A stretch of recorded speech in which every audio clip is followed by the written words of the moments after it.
Hey guys, I'm Phylum. Today I'm going to be talking about QuakeCon again. I'm going to be addressing the Australian threat. 6 of Australia's finest Quake players have made the trek over to Dallas, Texas in order to compete at the QuakeCon World Championships, the first LAN tournament in Quake Champions. They're going to be making their claim on the #1 spot.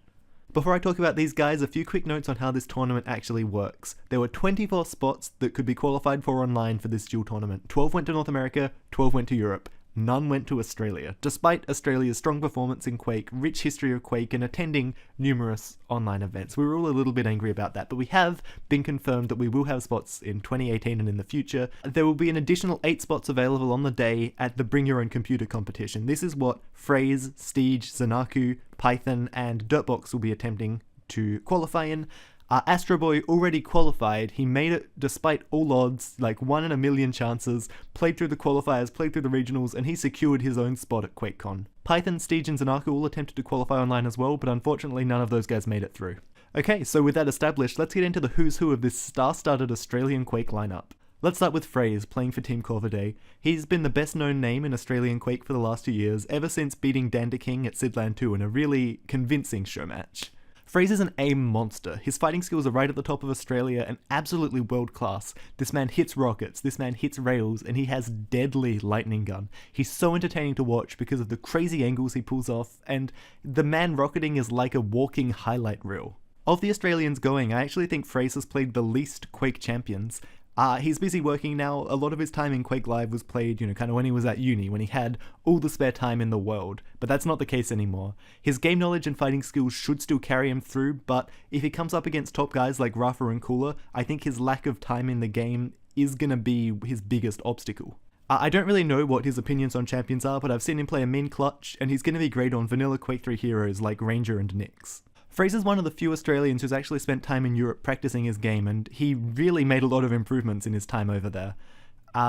He didn't play a lot of online cups in his time in Europe, but he notably made it to the grand final of Face It Cup, where he lost to Evil. He's been to 2 international LANs. He attended DreamHack Winter 2013, where he matched up with some of the top players in the world, and eventually lost to Sparty. Nothing wrong with losing to Sparty. He also attended QuakeCon 2016, last year, where he beat Kilson, the second best European player. He lost to Evil, the best European player, and then eventually lost to 04, who's now the esports manager at id Software. Phrase is incredibly passionate. If you've watched him live stream, if you've seen his dual commentary videos, he's not afraid to get angry at the game. He's not afraid to show how much he wants to win. And that could actually be a bit of a problem for him in Quake Champions. If you've seen him live stream this game, he gets pretty frustrated.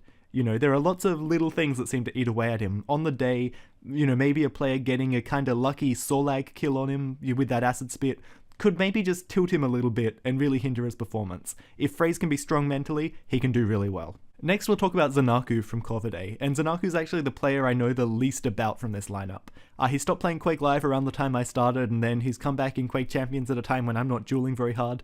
I know he's a very, very competitive person, and he made a really great video with Corvidae talking about his experiences in gaming. Every game he plays, he is incredibly good at. Quake Champions has been no exception to this, and he's been sparring constantly with Astro Boy. Between Astro Boy, Zanaku, and Steege, 2 out of those 3 guys have been constantly playing the last few weeks, no matter when I seem to look. One thing I do know about Zanaku is that he's a pretty aggressive player. In Quake Champions, I've seen him utilize the speed of light champions in order to pick fights. It's really hard for me to place how well he's going to do on the day, but he's got a champion's mindset and skills to back it up.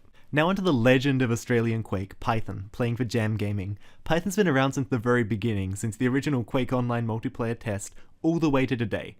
Only the highest level of Australian players can beat him, and he has the most online experience of anyone else in Australia. He's travelled around the world since the early 2000s to compete. He attended QuakeCon 2016, where he almost took a map off of Evil. Evil would become the runner-up, eventually Rafa defeats him, but Rafa was the only person at that event who could actually take maps off of Evil. This goes to show that, despite Python being an underdog, he is a force to be reckoned with. Python is one of my all-time favourite players to watch, just because his games are so interesting. Python's tricky, a viper in the grass. He's great at taking different routes around these maps in order to kind of catch his opponents by surprise.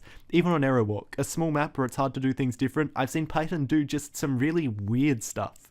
Python is fast. He gets to positions as fast as anyone else, and I've heard lots of old school players reminisce about his really creative rocket jumps to get to these really cool positions around the map back in the old days. His aim is probably the weakest aspect of his game. I've heard both FaZe and Kama say that aim is a big thing they have over him.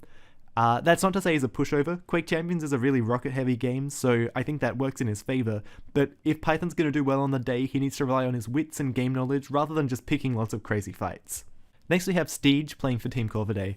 Steege is a bit of an unknown factor at QuakeCon. While FaZe, Astroboy and Python will probably be getting all the attention of the international players, I think Steege is a bit of a sleeper threat. It's definitely possible that he could have the best performance out of any of these guys on the day. Steege has been a high-level player for quite a while, but he seems to really be flourishing in Quake Champions, and he's put a lot of time in. The thing that stands out most about him in Quake Champions and Quake Live is his insane aim, but I think in Quake Champions he's been showing that he has a really great mind for picking up plays with these champions as well. His Galena game is top notch, giving even Astroboy and Zanaku a really rough time in their online competitions. While I haven't seen him go toe to toe with Python and FaZe, Steege's ballsy aim game it's just impressed me a lot, and I think he's going to be in just about as good a shape as anyone on the day. I'd love to see him blast through the BYOC qualifiers and go toe-to-toe with some of my favourite international players. The biggest worry for Steege is really lack of experience. He's played in a lot of competitions, but he hasn't done an international LAN before. He's going to have some mentoring from these really strong Australians, I'm sure they'll be giving him a lot of tips, and if he goes off on the day, I think everyone else needs to be worried. Now, the elephant in this video, Astroboy, aka Dander King, playing for Jam Gaming. Astroboy was like the poster boy for Australian Quake before FaZe rose up. A long-time player, he came up to prominence as a world-class jeweler during Quake Live, he got sponsored to go to the Intel Extreme Masters, he had a top 8 placement at a QuakeCon. Despite being forgotten in the qualifiers for the World Cup, Dander King played against all odds and qualified on over 200 ping, ruffling a lot of American feathers. That's no easy feat in a fast game like Quake, and it speaks volumes for the immense skill Dan brings to the table. Astroboy's railgun means trouble for everyone he plays. I feel like I've said everyone in this video has great aim, and they all do, but Astroboy's railing is really gonna set him apart. He's been playing some fantastic games on Anarchy, flying around the map, hitting railgun after railgun. That's the strategy that got him into QuakeCon, and I think it's going to continue to serve him well on the day. Even on 200 ping, his hit scan aim could carry across, but in a close fight, Dan was basically useless. Hopefully at LAN he gets to rematch some of his qualifier opponents and give them a bit of a fast lesson in Australian rockets. Astroboy has the experience, he has the aim, he has a champion's mentality, and above all else you can tell he just loves the game. I predict Astroboy is going to have a top 5 placement at QuakeCon this year. Finally we have Dirtbox, a free agent.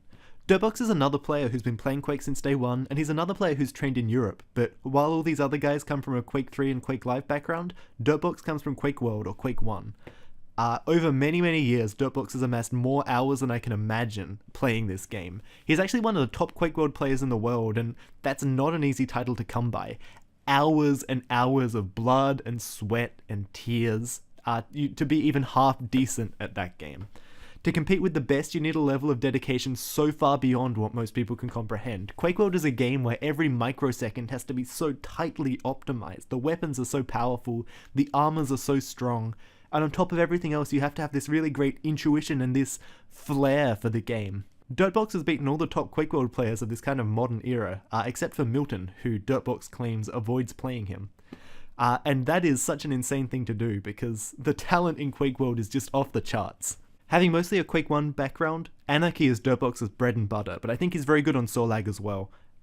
Quake 1 is a very specific game, and the skills definitely don't transfer quite as well to Quake Champions as from Quake Live, so I think Dirtbox definitely is coming up to this from a disadvantage. Dirtbox also seems to be more interested in some of the other BYOC competitions, like there's Quake 2 Duel and Quake Live Capture the Flag, so I don't exactly know what his priorities have been in preparing for this. Dirtbox is still a very driven and dedicated player. I know he wants to compete at his best level in Quake Champions.